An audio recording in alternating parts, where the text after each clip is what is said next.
C'est arrivé une fois, je l'ai défoncé. Oupsie.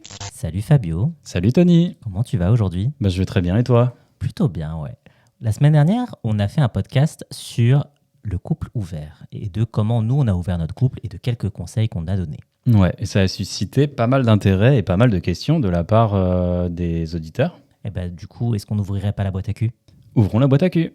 Tony, on commence avec une première question de Dorian qui nous dit « Vous avez parlé de l'ouverture de votre couple, mais avez-vous déjà expérimenté l'inverse avec un autre couple qui, lui, s'ouvre aussi ?» Moi, la première chose qui m'est venue en tête, en effet, c'est une expérience qu'on a eue avec un autre couple, ensemble depuis plusieurs années, et qui commençait à s'ouvrir. Un soir, ils nous ont invités chez eux. On a dormi chez eux, chacun dans une chambre séparée, toi et moi, et le couple dans une autre chambre. Ouais. Et le matin... Toi, t'es allé dans l'autre chambre. Ouais. Et oui, en effet, il y a un des gars qui est venu dans la chambre où j'étais. On a fait une sorte d'échangisme. Complètement, ouais. Sauf que il y avait de la jalousie entre eux. J'avais l'impression que les choses n'étaient pas claires dans leur tête, qu'ils pensaient pouvoir le faire et qu'au final, la jalousie les a vraiment rongés. Et il y en a un des deux qui est parti, genre de la maison. Celui qui était avec moi, évidemment. Et je pense que quand il a entendu son mec coucher avec toi, ça a été trop pour lui. Donc, j'ai vu qu'il allait pas bien. Il est sorti de la maison et je suis allé un peu discuter avec lui dehors. On a parlé. Je me suis rendu compte qu'il y avait plein de soucis dans leur couple qui nous avaient pas dit et tout. Et c'est ce qu'on disait la semaine dernière, de faire attention quand on ouvre son couple, d'être sûr de quand on l'ouvre, des règles, d'être prêt, des sentiments, des machins. Et des raisons pour lesquelles on ouvre. Ouais, exactement. Moi, j'avais un autre exemple qui m'est venu en tête. On s'est séparés pendant 1 an, tous les deux. Moi, j'étais le troisième d'un couple, en fait, qui voulait ouvrir leur couple. Et pareil, en fait, je pense qu'il y avait des soucis de communication entre eux. Et c'est moi qui ai mis un terme au truc parce que je sentais qu'ils n'étaient pas encore totalement au clair sur la situation. Et je les appréciais bien en tant que potes. Donc, je me suis dit, vas-y, on peut rester potes et on arrête les plans à 3. Ouais, ça me fait penser qu'aussi, je pense qu'il y a des fois où on sent la chose arriver, on sent que le couple n'est pas prêt et du coup, on préfère leur dire non, mais c'est pas clair entre vous, je préfère que vous soyez tous les deux OK parce que parfois, il y en a un qui est plus OK, plus chaud que l'autre et on sent très bien que ça va créer un problème, que si ça se passe, il y aura un souci dans leur couple. Donc, plein de fois, on s'est un peu prémuni de ça en évitant de passer à l'acte avec un autre couple parce qu'on savait que les deux n'étaient pas sur la même longueur d'onde et on n'attendait pas la même chose.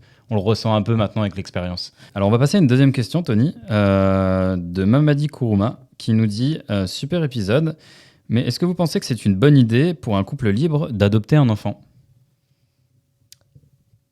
Girl. Moi, je vois pas trop le rapport. Tu peux avoir un enfant et avoir une vie sexuelle, et tu peux avoir un enfant, avoir une vie sexuelle épanouie ensemble ou avec d'autres personnes. L'enfant n'est pas censé savoir ce qui se passe dans le lit de ses parents. Enfin, moi, je sais qu'en grandissant, les relations de mes parents, ça les regardait. J'ai jamais cherché à savoir ce qui se passait. Et tant qu'ils étaient heureux, je m'en fiche, en fait. J'avoue, j'ai un peu de mal à comprendre cette question. Ouais. Parce que pour moi, c'est deux sujets qui n'ont rien à voir, la parentalité et la vie sexuelle. En fait, c'est quoi la limite de l'adoption ? En fait, la sexualité et la parentalité n'ont tellement aucun rapport à ce niveau-là que tu n'es pas un bon parent en fonction de ta sexualité. Voilà pour les questions principales qu'on a eues sur le sujet. Ok, maintenant on va passer au sujet du jour. Oui, le vif du sujet qui est le couple. Et le porno. Bonjour, je suis Tony Silver. Bonjour, je suis Stallion Fabio. Aujourd'hui, on va vous parler du couple et du porno, comment on peut réussir à faire l'équilibre entre ces deux univers. Oui, et on va vous parler aussi de notre expérience personnelle, comment ça s'est passé pour nous, comment on est rentré dans ce domaine tous les deux, à quel moment. Et puis aussi, on a pas mal de personnes dans notre entourage qui aimeraient se lancer, qui sont en couple et qui ont peur un peu de la réaction de leurs copains ou... Au contraire, des gens qui sont dans l'univers du porno, des collègues à nous, et qui ont du mal à rencontrer quelqu'un hors porno parce qu'il y a toutes ces questions de est-ce que je vais être trompé, est-ce que je vais réussir à voir mon mec coucher. Bref, un peu toutes ces questions-là. Mais on va commencer par vous parler un peu de nous. Vous parler de ma vie, vous dire un peu d'où je viens. Un bisou à Shaim, si elle nous entend. Coucou Shaim. Dans l'épisode précédent, on vous a parlé qu'on était en couple ouvert. Et je pense que clairement... C'est la base. C'est quelque chose qui nous a beaucoup facilité la tâche. On a été ensemble plus de 10 ans avant que le X rentre dans notre vie, en fait. Ouais, clairement. Étant donné que moi, je me suis lancé le premier il y a à peu près 5 ans. Ouais. Un peu plus de 5 ans. Et on avait déjà bien abordé la question de l'ouverture du couple. Oui, bah voilà, dans l'épisode précédent, n'hésitez pas à aller le regarder si vous ne l'avez pas vu, on disait justement que... Ce sera au-dessus de ma tête. Mais oui, c'est pour ça. Oui, on disait qu'on a ouvert notre couple. Et donc, il y a toutes ces questions de voir l'autre avoir des rapports sexuels. On commençait déjà à filmer. Donc, ça a été un peu quelque chose qui s'est fait assez naturellement. Vas-y, toi, c'est toi qui as commencé. Donc, comment ça s'est fait ton entrée dans le X ? Ouais, je vais la faire courte parce que j'ai pas mal raconté cette histoire déjà. Mais une personne m'a parlé des plateformes. C'est à un moment de notre couple où... on était déjà dans une ouverture d'esprit. Moi, j'aimais bien faire des petites photos, des petites vidéos. J'en faisais parfois pour... Moi, je les regardais. Hein. Et du coup, je me suis dit, go, ouais, je suis déjà à l'aise pour faire ça. Et puis, ça m'aide aussi à accepter un peu plus mon image, mon corps et tout. Et j'ai pris du plaisir à faire ça. Donc, j'ai ouvert ma plateforme. Ça a bien marché. Je faisais pas mal de contenu solo. Et puis après, j'ai commencé à faire du contenu aussi avec d'autres personnes à travers ce qu'on appelle les collabs. Ouais. Moi, donc, du coup, au début, il y avait une partie sur les plateformes où c'était ton contenu solo ou des contenus qu'on faisait ensemble, en fait, parce qu'on filmait avec d'autres, mais on filmait aussi ensemble. Hein. C'était un kink déjà de nous filmer et de voir un peu nos vidéos après, ça nous excitait. Suite à ça, moi, je vous avais dit, je suis un ancien chercheur, j'ai arrêté la science, je suis devenu photographe et caméraman. Donc, ce qui a été un peu simple pour moi, c'est-à-dire que je faisais des shootings photos pour Fabio. J'étais un peu caméraman pour Fabio et ça me plaisait beaucoup d'être à l'arrière du X. Donc, j'ai commencé un peu plus derrière la caméra. J'ai été photographe aussi pour un studio X. Donc, commençais un petit peu à mettre les pieds dans cet univers, mais tout en restant derrière la caméra. Oui, pour plusieurs raisons, parce que clairement, j'ai pas les mêmes outils, on va dire. Donc, non, mais à ce moment-là, dans mon esprit, ok, ouais. C'était quelque chose qui faisait que c'était pas envisageable pour moi. Je me sentais pas au même niveau que toi ou d'autres acteurs pour représenter ou exciter des gens. Donc, j'étais caméraman. J'ai même été caméraman de l'une des villas, dont on parlait aussi dans un des épisodes précédents. Et on va à Barcelone. Et je suis censé être caméraman pour une scène entre toi et Manuel Reyes. Ouais. Avec Manuel Reyes, on discutait avant, on s'entendait bien et je réfléchissais en fait un peu à ouvrir une plateforme à un moment ou pas. Et au moment de vous filmer, Manuel me regarde et me dit « mais viens faire la scène avec nous ». Ouais, et on a confié la caméra du coup à Charlie Cherry qui était là aussi. Exactement. Et du coup, tu es passé devant la caméra. Ouais, c'était ma première scène. J'avais les cheveux longs en plus à l'époque. Et ouais, ça a été ma première scène. Ça s'est super bien passé. Ça m'a fait du bien, entre guillemets. Ouais, parce que je pense que tu t'es pas trop posé la question. C'est venu de façon spontanée et t'as fait « allez go, je réfléchis pas, j'y vais ». C'est ça, j'ai pas eu le stress, l'angoisse de comment ça se passe avant. Est-ce que je vais être... Là, en fait, il y avait une bonne alchimie entre Manuel et moi. Toi et moi, évidemment. Ouais. Donc on s'est dit franchement ça peut être grave cool. Donc on a fait la scène, ça s'est super bien passé et j'ai ouvert mon compte OnlyFans dans la foulée. Donc tu m'as rejoint au bout de combien d'années à peu près Moi ça doit faire 3 ans, donc 2 ans après toi je crois. Ouais, je pense que j'aurais dit à peu près cette temporalité là aussi. Ouais.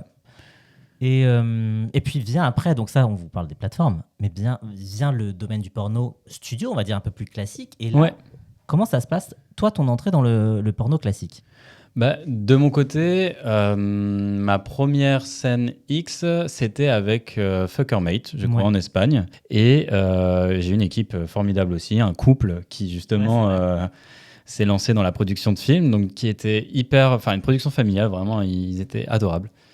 Et voilà comment moi je me suis lancé dans les productions. J'en ai fait d'autres par la suite, mais en tout cas, ça m'a permis de faire tomber un peu mes craintes, mes appréhensions par rapport à l'univers plus professionnel des productions. Ouais, t'as peut-être un peu peur que ce soit quelque chose, une sorte de machine, une grosse usine, une machine qui t'écrase un peu. Et où tu te perds. Ouais.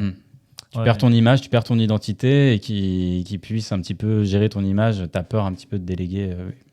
Mais c'est vrai que nous, on avait déjà fait des scènes avec des acteurs, pour le coup, des scènes OnlyFans où on tournait avec des gens qui étaient dans les studios et tout ça. Ouais. Et c'est vrai qu'on voyait quelque chose de différent au niveau de comment tourner les scènes, où il y a quelque chose un peu moins naturel peut-être, quelque chose de plus réfléchi à l'angle de la caméra et tout ça, alors que je suis quelqu'un qui est un petit peu névrosé sur les caméras et les lumières. Mais oui, il y avait quelque chose beaucoup moins alchimique, on va dire.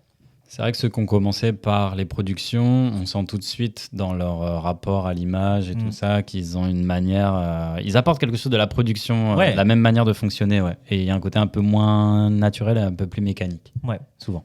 Et donc, on avait un petit peu peur de ça. Moi, ma première scène, ça a été avec Virtual Real Game. Ça s'est très bien passé. C'était une équipe super pro et agréable. Donc, c'était vraiment génial. Et après, j'ai fait d'autres studios, notamment Menoboy et Eric Vidéo. Mais c'était des très belles expériences aussi. Et il y a ce côté un peu gratifiant. Tu sais, on vient te voir pour dire j'aimerais bien que tu tournes dans un film de studio. Il y a quelque chose où tu te dis ouais, bah, mon travail est vu. Et ce qui est cool, moi, je trouve, avec ça, le fait que tu m'aies rejoint dans l'aventure, c'est que déjà, qu'on ait pu, à partir de là, voyager ensemble et commencer par exemple Prague, c'était cool parce qu'on a pu visiter Prague en même temps. Donc, c'était à l'occasion de ta première vidéo pour Virtual Real Gay. Et moi, j'ai aimé aussi le fait que, bah, ça y est, tu me rejoignais dans l'aventure, que ce soit pour OnlyFans ou pour les productions. Ça a vraiment fait un tournant. On a commencé à vivre cette expérience, en tout cas ce domaine ensemble. Donc, comme je disais, moi ça m'a fait du bien de voir que tu rejoignes un petit peu mon univers, mais aussi en contrepartie, je me suis dit, est-ce que ça va pas changer un petit peu quelque chose, parce que là, on avait tous les deux des domaines des professions différentes, et d'un côté, on s'alliait pour travailler dans le même domaine, mais en même temps, est-ce qu'il n'allait pas avoir une concurrence entre nous? Est-ce qu'on n'allait pas un petit peu se marcher dessus l'un l'autre ou se comparer davantage? Il y a eu, dans le fait de faire cette expérience à deux, tout un lot de questionnements et de choses à repenser et en tout cas à réfléchir ensemble. Ça, je suis absolument d'accord. C'était une question que j'allais te poser, et donc ça tombe bien que tu en parles. Est-ce que toi, tu as vécu ça, ce sentiment un peu de compétition, ou en tout cas de comparaison et compétition avec moi? Non, parce que je pense qu'on fait des choses assez différentes. Être parfois un sujet de tension, si on ne fait pas attention, je pense dans un couple dans le X, c'est qu'il faut réussir à communiquer et à aussi accepter que le professionnel et le personnel puissent être des choses séparément, des choses séparées. C'est pas toujours simple à décorréler parce que ça se mélange, que on travaille ensemble, on vit ensemble et qu'on travaille pendant qu'on vit ensemble, tu vois ce que je veux dire? On n'a pas des moments dédiés ou difficilement, parfois ça se mélange un petit peu. On va pas au bureau pour faire nos éditions, on va pas dans un studio tout le temps pour tourner. Enfin, les choses se mélangent, on vit, on travaille en même temps. C'est la spécificité et un peu la difficulté parfois de ces jobs-là quand on est auto-entrepreneur ou on travaille de chez soi et la frontière est poreuse entre les deux. La frontière est poreuse, exactement, c'est bien dit. Je reviens un petit peu sur ce que j'ai dit, ça serait mentir parce que je pense que j'avais une part de moi qui était aussi un peu... vous voyez, cet épisode, c'est un peu une thérapie pour nous deux, on parle des choses. Mais il y avait une part de moi aussi, peut-être, qui se disait, ok, il vient un petit peu dans mon univers, dans mon domaine, mais est-ce que... Alors, j'avais pas peur que tu marches mieux que moi ou quoi que ce soit, mais je me suis dit, est-ce que... ça va pas un peu empiéter sur ce que je fais moi? Est-ce que ça va pas changer ce que j'ose faire ou ne pas faire? Est-ce que je vais me sentir aussi libre de faire ce que je faisais avant? Par exemple, si on fait un déplacement, ou qu'on voit une personne, est-ce que forcément ça veut dire qu'on doit faire une vidéo tous les deux avec la même personne? Et puis en fait, avec le temps, on a vu qu'on voyait pas forcément les mêmes personnes, qu'on faisait pas forcément les mêmes pratiques ou les mêmes rôles, ou qu'on voyait pas les mêmes personnes le même jour, qu'on pouvait voir les mêmes personnes, mais c'était pas dérangeant que ce soit un jour différent, tu vois? Je rigole sur ça parce que oui, il y a pendant très longtemps, quand on voyait certaines personnes, on s'interdisait un peu de tourner aussi avec. Genre, t'as fait une scène avec, je vais pas le faire parce que j'ai pas envie de faire les mêmes choses que toi ou des choses comme ça. Et ça a été quelque chose qui est resté pendant très longtemps, qui a sauté il y a pas très longtemps, je pense, qui a sauté il y a peu de temps, où on s'est dit ce serait tellement dommage de s'interdire ça parce qu'on est en couple. Et au final, on s'est dit, en fait, non, on va pas perdre une opportunité parce qu'on est en couple et qu'on veut pas faire ça. Au contraire, ça peut être une force de... on fait 2 scènes avec la même personne, enfin chacun sa personne, et voilà, on s'en fout. Ça, en fait, ça restera pour nos personnes qui vont nous suivre, qui vont regarder nos vidéos. Ils auront, soit s'ils sont abonnés à toi, ils auront ta vidéo, s'ils sont abonnés à moi, ils auront ma vidéo, tu vois, ils auront... Il faut pas s'empêcher de faire ça. Je rajouterais qu'on a une force en plus quand on est en couple dans le X, c'est qu'on peut s'apporter des conseils en fait sur... je vais monter un film, je vais te le montrer pour dire est-ce que ça c'est excitant ou pas, ou il y a une bande-annonce et tu vas me dire raccourcis peut-être ça, change peut-être l'angle ou des choses comme ça. Ce qui nous permet d'avoir un point de vue un peu extérieur et de s'apporter des... l'entraide. Ouais, complètement. On peut s'entraider, on peut se conseiller. On peut se donner nos avis, ou même quand on n'est pas d'accord, se dire bah là ce que tu fais, c'est La merde. C'est la merde. Mais c'est de la merde! Non, mais là, ce que tu fais, bah, je l'aurais fait différemment, et puis on n'est pas obligé d'accepter la remarque ou pas, mais en tout cas, on la prend en compte. Et... Oui, c'est ça, c'est des conseils. C'est des Ouais, conseils voilà, qui c'est des n'obligent conseils. rien, mais c'est des conseils. Et puis, ce qui est cool, c'est qu'on a deux chemins de vie un peu différents. Toi, tu viens du milieu de la communication et tout ça. Ouais. Donc, quand j'ai besoin de conseils en communication, parce que je suis pas forcément excellent à ça, je viens t'en parler, je te pose des questions et tu m'aides. Et toi, tu es plus un expert en images parce que tu viens du domaine de la photo, et du coup, tu as plein de conseils à me donner par rapport à ça. Mais justement, pour éviter un petit peu ces soucis et ces embrouilles, je pense qu'il y a eu quelques petites règles qui se sont posées aussi entre nous, de manière tacite ou non, mais il y a des petites choses qui sont mises en place. Par exemple, quand on filme pour l'autre, ce truc-là de malgré tout pas trop intervenir dans la façon dont l'autre gère la scène, tu vois. Ouais. Il y a des petits trucs comme ça qui sont mis. Je pense que accepter que l'autre ne fasse pas à sa façon, c'est peut-être l'un des trucs qui a été le plus compliqué, d'accepter ça et de se dire, ok, c'est mon image, c'est mon travail. C'est ça, c'est jamais simple quand on a deux façons de travailler différentes, mais faut accepter exactement que l'autre a sa signature et sa vision artistique, sa DA. Sa DA. Est-ce qu'il y a d'autres règles que tu vois ? Parmi les règles, ce que je vois aussi, c'est quand on va faire des scènes avec quelqu'un d'autre, ça nous prend du temps aussi. Et c'est du temps en moins qu'on passe ensemble dans notre vie de couple, à faire des projets ensemble, des choses ensemble. Et du coup, il ne faut pas que ça empiète dans notre vie de couple. Oui. Il ne faut pas que ça soit trop fréquent, et il faut qu'on garde une bonne cadence aussi suffisante pour proposer du contenu à notre communauté. Et du coup, c'est aussi ce juste équilibre, un peu comme dans un couple ouvert, c'est ce qu'on disait la semaine dernière, de trouver des moments pour faire des scènes, mais en même temps des moments pour se retrouver entre nous. L'une des choses qui est hyper importante pour cet équilibre, c'est de trouver des choses qui nous rassemblent et qui nous font du bien hors sexualité, hors sexe. Parce qu'on a cette image que les acteurs porno sont des bêtes de sexe. Alors oui, dans votre lit, mais sinon, en fait, à l'extérieur, on a besoin d'un équilibre et de faire d'autres choses. Pour ceux qui me suivent, j'ai une chaîne Twitch, vous voyez, je fais du gaming, je lis. On a plein de passions à côté. Ouais, ça. On a ces passions-là qui sont hyper importantes pour décrocher de ça et apprécier d'autant plus les scènes qu'on tourne et la sexualité. Et ça serait mon conseil numéro 1 si vous voulez vous lancer. Gardez-vous bien des plages horaires où vous faites d'autres choses, en fait, où y a un temps pour travailler, un temps pour s'amuser, comme on dit. On est bien d'accord. Et c'est hyper important, en fait. Parfois, c'est dur de s'imposer des moments, parce qu'on est des gros bosseurs, des moments aussi où on fait d'autres choses et où on se détend. Des moments de détente. Ouais. Mais c'est hyper important parce que c'est là où vous risquez, c'est comme au travail, une personne qui bosse tout le temps, elle va faire un burn-out, va faire une dépression. Donc il faut, c'est bien de travailler, c'est bien d'être des bosseurs, c'est important de s'épanouir au travail. Mais pensez à votre vie personnelle. Est-ce que dans ce cas-là, on ferait pas nous une burn-out ?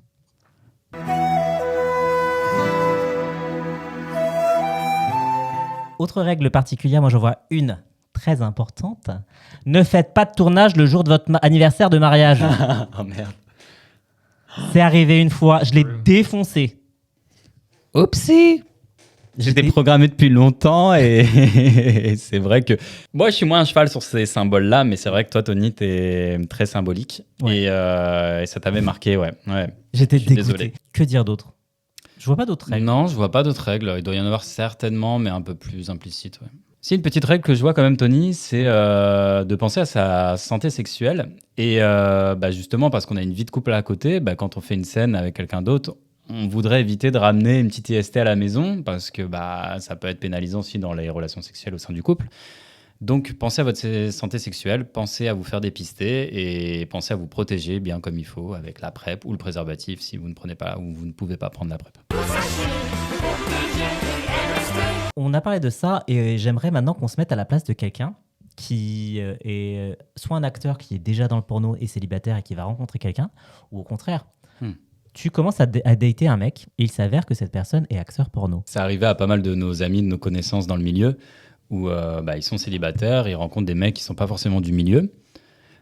C'est pas simple pour la personne qui se met en couple avec une personne qui est dans ce domaine-là, un acteur, parce que tout de suite, il va devoir accepter ou en tout cas être confronté à la question des relations avec un autre partenaire. Même si c'est dans le cadre professionnel, ça reste que tu viens de te mettre en couple et tu sais tout de suite que ton mec a des relations avec d'autres personnes. Et il continuera à en avoir. Et il continuera à en avoir, c'est son domaine. On connaît des personnes à qui c'est arrivé et c'est pas simple de concilier les deux. Et en tout cas, il faut tomber sur une personne qui soit ouverte d'esprit. Le plus simple, c'est sûr, c'est de tomber sur un acteur qui comprend et qui fait la même chose. Parce que du coup, il y a un pied d'égalité, il y a une équité entre les deux et ils se comprennent très bien. C'est ça. Donc ça, c'est vrai que c'est le plus simple. Mais je connais aussi des personnes qui sont dans ce domaine-là, qui sont acteurs comme nous.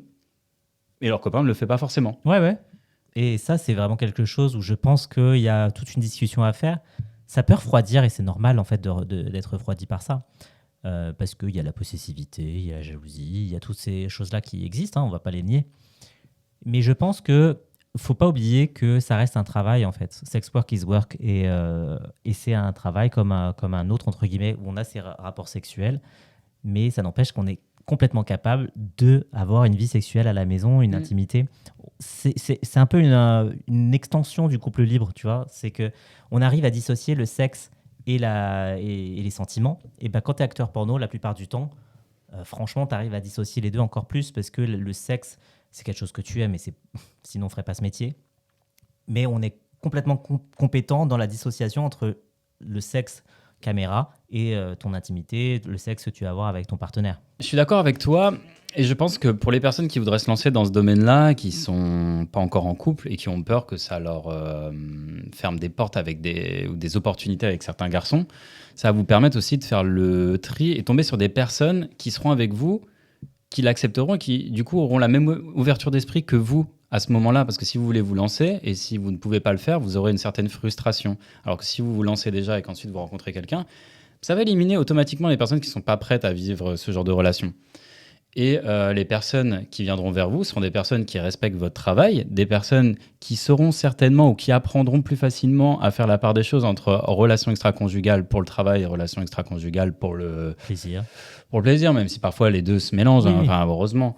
Mais ça va faire un certain tri et ça va vous permettre de rencontrer des personnes qui sont sur la même longueur d'onde que vous, puisque de toute façon, c'est quelque chose vers lequel vous aspirez et c'est quelque chose que vous voulez faire. Donc, ça serait une restriction. Donc, ça va vous permettre vraiment d'attirer à vous, je pense, des personnes qui sont sur la même longueur d'onde que vous. Et au-delà du côté romantique, ça fait aussi un tri dans vos amis, dans vos proches. Ouais. Clairement. Nous, on n'a pas eu trop de soucis là quand on s'est lancé dans le X. Nos amis sont restés les mêmes. Voilà, on n'a pas perdu parce qu'on était déjà entouré de bonnes personnes ou de personnes qui partageaient nos valeurs. Ouais. Mais c'est vrai que ça peut refroidir des gens. Et dans ce cas-là, c'est intéressant de savoir qu'est-ce qui les dérange. Est-ce que c'est parce que pour eux, un acteur porno est forcément sale, même s'ils vont se branler derrière leur écran de télévision. Ouais, là, ils ne vont pas se poser la question au moment de le faire. Ouais. C'est ça. Mais il y a quelque chose de, ok, il y a une diabolisation de la sexualité, du porno, est-ce que c'est quelque chose que vous voulez avoir dans votre entourage, tu vois? Ouais, c'est ça. En vrai, n'hésitez pas à commenter en fait sur ça si vous avez déjà été en couple avec quelqu'un du porno, parce que franchement, on a plusieurs potes qui ont été, plusieurs potes hors milieu qui ont été en couple avec ou qui ont eu une relation avec des acteurs porno, tu vois. C'est hyper intéressant si vous avez déjà eu des expériences ou je sais pas, partagez-nous en fait votre. Ou est-ce que vous seriez prêt à vous mettre en couple avec un acteur X? Il y a beaucoup de nos confrères du milieu modèle OnlyFans ou acteurs qui sont célibataires et qui recherchent un copain capable d'accepter cette profession. Voilà, en fait, on est devenu Karine Le Marchand, on est dans l'amour et dans le pré. C'est ça. Gay. Et du coup, tu serais la Karine Le Marchand et t'appellerais cette émission comment, Tony? L'amour est dans le prépuce. Voilà. Pardon. Donc voilà, on va faire du speed dating pour nos potes célibataires. N'hésitez pas, les potes célibataires, à mettre un commentaire. Ouais. On va vous trouver quelqu'un. On connaît pas mal de personnes qui sont dans l'industrie et qui sont quand même avec un civil, on va dire ça comme ça. Et tout se passe bien. Ils sont pour certains en couple depuis des années, mais ils ont tous cette ouverture d'esprit, ils ont tous cette dissociation de la sexualité et des sentiments, le respect du travail de l'autre. Et ça, c'est hyper important et c'est hyper joli en fait à regarder. C'est clair. Et du coup, on est un peu l'exception des couples qui font ce travail à deux. C'est quand même plus rare. C'est un peu plus atypique. On n'en a pas beaucoup. On n'en connaît pas tant que ça. Ouais. Ça reste quand même un peu l'exception. Mais c'est toujours joli. Je trouve tout ça toujours beau à regarder. Un vrai couple, entre guillemets, qui fait des scènes. Et je sais que certains ouvrent même des comptes OnlyFans dédiés où ils postent que... nous, ça n'a jamais été notre cas, mais on les poste sur nos OF respectifs. Mais après, je viens de réfléchir. C'est peut-être moins le cas dans les couples homo, on va dire, dans le X, mais j'ai quand même pas mal d'exemples de couples hétéros sur OnlyFans et Mims. Je pense à Vénus et Grey. Ouais, mais est-ce qu'ils ouvrent leur couple? Est-ce qu'ils font des plans avec d'autres dans ce cas-là? Non. Ah oui, pas forcément. C'est vrai qu'il y a ce modèle chez les hétéros où ils vont faire la chose ensemble, mais du coup, ils vont... Léo et Lulu. Oui, c'est vrai. Qui montrent pas leur visage. qui montrent pas leur visage, Ouais, ils ouais. font du contenu. Il y a quand même quelques Mais c'est couples, hein. ensemble. Souvent. La plupart du temps, Ils 80%. sont ensemble, mais il y a du contenu avec d'autres personnes en plus, mais ils sont ensemble. Ils sont pas séparés, c'est vrai. Ils veulent partager ça ensemble. Ouais. Mais j'aime bien en fait cette idée-là. Ouais, c'est romantique aussi. Et moi je dis, on est un couple, on est dans le porno. Est-ce qu'on peut pas avoir le award Best Couple à un moment? Il serait peut-être temps, hein, Ouais, après toutes j'aimerais. ces années. C'est clair. Petit message, si vous nous regardez, comité du Gravis Award pour les 2025, nous postulerons à nouveau pour ce Best Couple Award. Oui, tout à fait. And hopefully... Et on vous fera même une vidéo avec le award entre nous si vous voulez. Voilà, je mets toutes les chances de notre côté. Ouais. En mode double dildo, tu sais. oui, Du coup, gardez ça bien en tête et votez pour nous l'année prochaine en Best Couple. Voilà, 2025, on compte sur vous. Et on va finir cet épisode du podcast avec le traditionnel répondeur de Tony Fabio. Première question. Est-ce que ça vous est déjà arrivé d'avoir un crush lors d'un tournage? Des crushs amicaux, dans mon cas, oui. Des personnes qu'on revoit derrière, qui sont devenues des amis, vraiment des personnes proches. Il y en a quelques-uns, ouais. Ça se compte sur les doigts d'une main. D'autres sont plus des collègues de travail qu'on est content de revoir, mais il y en a vraiment, c'est devenu des amis, ils peuvent venir à la maison, on peut aller dormir chez eux. Donc, si crush, c'est dans ce sens-là, crush amical, oui, j'en ai eu. Après, des crushs amoureux, non, je crois pas. Moi, j'ai pas eu de crush amoureux en fait avec d'autres acteurs. C'était pas la question. J'ai eu par contre des acteurs où j'ai senti tout de suite une alchimie, où je sais que clairement ça se passera bien et je les aime bien. Il y a un bon feeling et tout, et il y aura une bonne vibe sexuelle. Je pense pas. Alors, l'exemple que j'ai en tête, c'est marrant parce que j'ai même pas eu de scène avec lui. Ça a été Kevin David. Ah oui, c'est vrai. Kevin David, on s'est rencontrés pour un tournage où on avait des scènes chacun de son côté. Et clairement, on a eu un super feeling et tout. Ça s'est super bien passé. On a traîné ensemble et tout. Mais on voulait avoir une scène ensemble et au final, on n'a pas eu cette scène ensemble. Mais tu vois, et ça a été un moment où franchement, je me suis dit, putain, j'aime bien cette personne, c'était cool. Mais il n'y avait pas de sentiment amoureux ni rien, tu sais, il n'y avait pas de truc de couple. Mais juste, franchement, un super moment, tu vois. Ouais, quelque chose de mignon quand même, Ouais. où t'es content de voir la personne, où elle te plaît, il y a un peu de charme quand même. Moi, je pense, là, je viens de penser, la personne avec qui il s'est passé un peu... Oula. Ouais, on a une invitée, hein, évidemment, comme d'habitude. Eh oui, la star de mes réels. Ta chatte. La personne avec qui j'ai eu un petit peu ce même type d'événement, c'est avec Andrea Novak. Oui. Où Andrea Novak, c'est une personne tellement douce, tellement mignonne, que pareil, je me suis attaché à lui.